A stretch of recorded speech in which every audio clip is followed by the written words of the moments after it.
Francine just delivered a case of beer. Dick immediately pointed a gun at her. Turns out only men were permitted in that house. Francine hastily set down the beer and walked away. Dick hated that beer brand intensely. Only women drank that kind. Francine sought Roger's help. Roger agreed without hesitation. They returned to the house entrance. A man stated his name was Frank. He claimed to be a CIA colleague from Chicago. Dick welcomed him warmly. Unexpectedly, this was actually Francine in disguise. Francine started conversing with Dick. Roger had equipped Francine with a voice modulator. Francine asked why they refused to include women. The leader grew highly suspicious of Frank's true identity. Roger had already devised a solution. Simply passing gas resolved the situation. Everyone burst into laughter. That fart really calmed me down.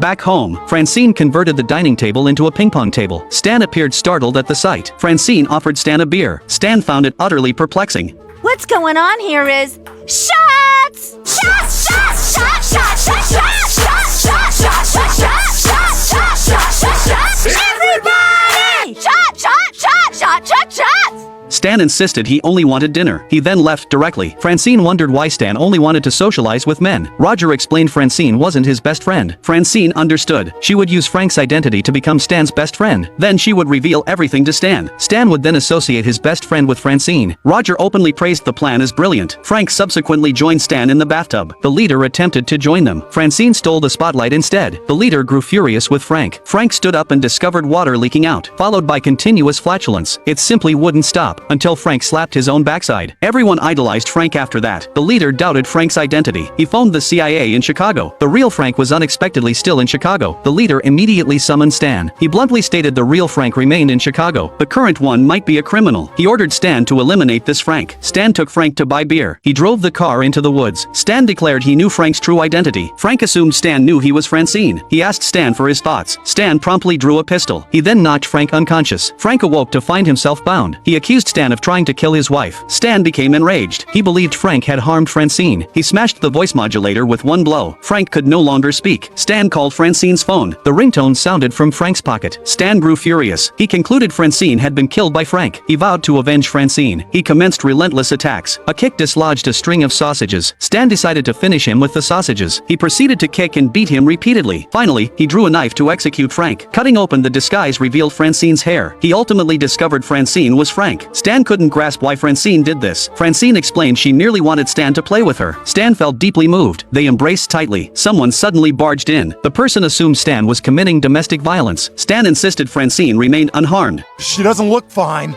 Are you ready to die over this?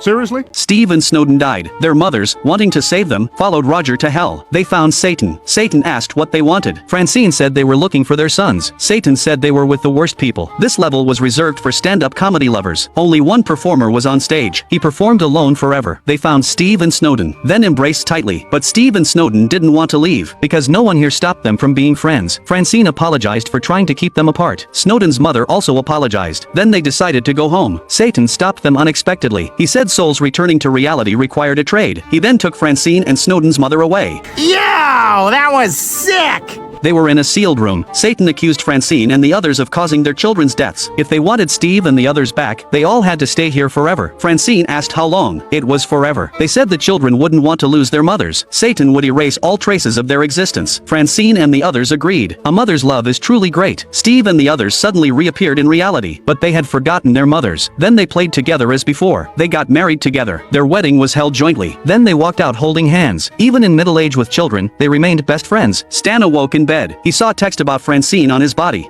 Francine? Who is... Francine!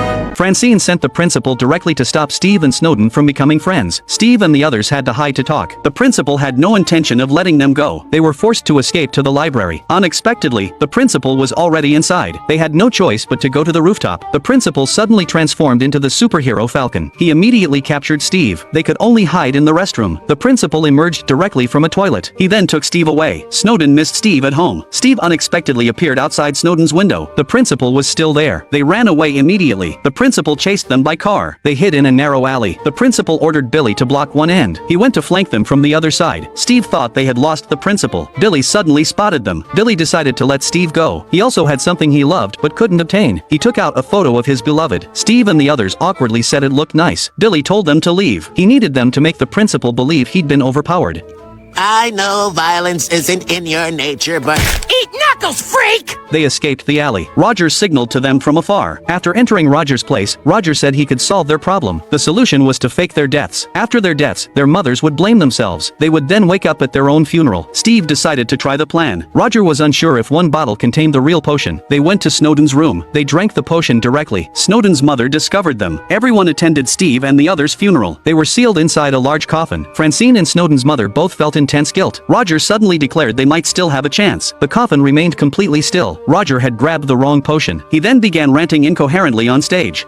Please don't let Roger speak at my funeral.